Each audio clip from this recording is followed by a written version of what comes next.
4.5 minute তিনি তার বক্তব্য রাখলেন এবং তারপর রাজ্যপাল সবাইকে নমস্কার জানিয়ে বেরিয়ে যান। রাজ্যপাল অফিসিয়ালি সাংবিধানিকভাবে রাজ্যপাল একটা শব্দ উচ্চারণ করা মানেই সেটা অফিসিয়ালি লে করা, ফলে সাংবিধানিকভাবে কিন্তু কোথাও কোনো সমস্যা নেই। কিন্তু বিরোধী দলের পক্ষ থেকে তারা দাবি করছেন যে রাজ্যপালকে দিয়ে কিছু অসত্য কথা বলানোর চেষ্টা করেছিল এই সরকার। রাজ্যপাল সেই অসত্য কথা বলতে চাননি, আর সে কারণেই রাজ্যপাল এই সংক্ষিপ্ত বক্তব্য রেখে বেরিয়ে যান। শুভেন্দু অধিকারী বিরোধী দলনেতা, তিনি দাবি করেছেন যে ঘাটাল মাস্টার প্ল্যান সেইখানে কেন্দ্রীয় সরকার অর্থ সাহায্য করেনি, এরকম একটা শব্দ রাখা হয়েছিল রাজ্যপালের ভাষণে। কিন্তু রাজ্যপাল মনে করেন যে কেন্দ্রীয় সরকার সাহায্য করেনি এই কথাটা অসত্য, এটা ঠিক না, এবং সেই কারণেই কিন্তু রাজ্যপাল এই শব্দটা উচ্চারণ করেননি। শুধু ঘাটাল মাস্টার প্ল্যান এইটুকু বলেই কিন্তু রাজ্যপাল এখান থেকে বেরিয়ে গেছেন, এবং সেই কারণেই তিনি হাততালি দিয়ে রাজ্যপালকে অভিনন্দন জানিয়েছেন। এবং তার দাবি যে মুখ্যমন্ত্রী মমতা বন্দ্যোপাধ্যায় রাজ্যপালকে অনুরোধ করেছিলেন পুরোটা পড়ার জন্য, কিন্তু তাতে রাজ্যপাল রাজি হননি, এমনটাই দাবি করছেন বিরোধী দলনেতা। তবে দেখো, আমরা আগেও দেখেছি যে রাজ্যপাল তিনি কিন্তু অনেক ক্ষেত্রেই শুধুমাত্র 2-4টে শব্দ উচ্চারণ করে এটা লে করেন, আবার অনেক রাজ্যপালকে আমরা দেখেছি পুরো ভাষণই তিনি পাঠ করেন। কিন্তু এই রাজ্যপালের 4.5 মিনিটের ভাষণকে ঘিরে ইতিমধ্যেই কিন্তু রাজনৈতিক তরজা তুঙ্গে উঠেছে।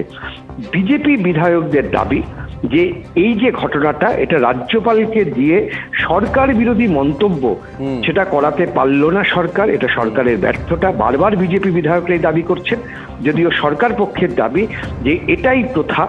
রাজ্যপাল বহু ক্ষেত্রেই শুধুমাত্র এই তার ভাষণ লে করে তিনি বেরিয়ে যান, ফলে এর মধ্যে কোনো অন্যায় নেই, এর মধ্যে কোনো নতুনত্বের ব্যাপার নেই। ফলে একে কেন্দ্র করে কিন্তু প্রথম ধাপে রাজ্যপালের ভাষণকে কেন্দ্র করে আমরা দেখলাম বিধানসভা রীতিমতন সরগরম হলো। এখন এই মুহূর্তে এসআইআর নিয়ে বিধানসভায় আলোচনা শুরু হবে। কিছুক্ষণের মধ্যেই রাজ্য সরকারের পক্ষ থেকে এসআইআর নিয়ে যে প্রস্তাব জমা দিয়েছেন শোভনদেব চট্টোপাধ্যায়, তার ওপরে 1/2 ঘন্টার আলোচনা নির্ধারিত হয়েছে।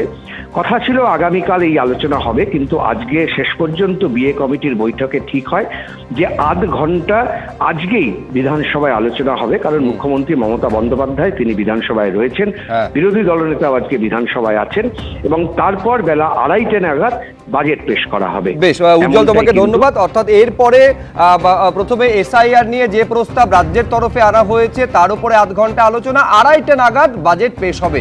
আমি এইখানে একবার দেখাতে চাইবো 4.5 মিনিট তার বাজেটের আগে যে বক্তব্য পড়েই তিনি চলে গিয়েছেন, কক্ষ ত্যাগ করেছেন একেবারে রাজ্যপাল, জানিয়ে বিরোধী দলনেতা তিনি ঠিক কি দাবি করছেন, কি বলছেন শুভেন্দু অধিকারী, দেখুন। আজকে যে ভোট অন অ্যাকাউন্ট, এটা বাজেট নয়। এই ভোট অন অ্যাকাউন্টের দায়বদ্ধতা বর্তমান সরকারের নেই। আগামী দিনে যে সরকার আসবে সেই সরকারেরই দায়বদ্ধতা থাকবে। নতুন সরকার আসার পরে পূর্ণাঙ্গ বাজেট পেশ করবে, এবং এই ভোট অন অ্যাকাউন্টে যেগুলো থাকবে কোনোটাই কার্যকর করা যাবে না। তার কারণ এপ্রিল মাসে মডেল কোড অফ কন্ডাক্ট চালু হবে, মার্চে চালু হবে, এপ্রিল মাসে এটা কার্যকর হওয়ার কথা।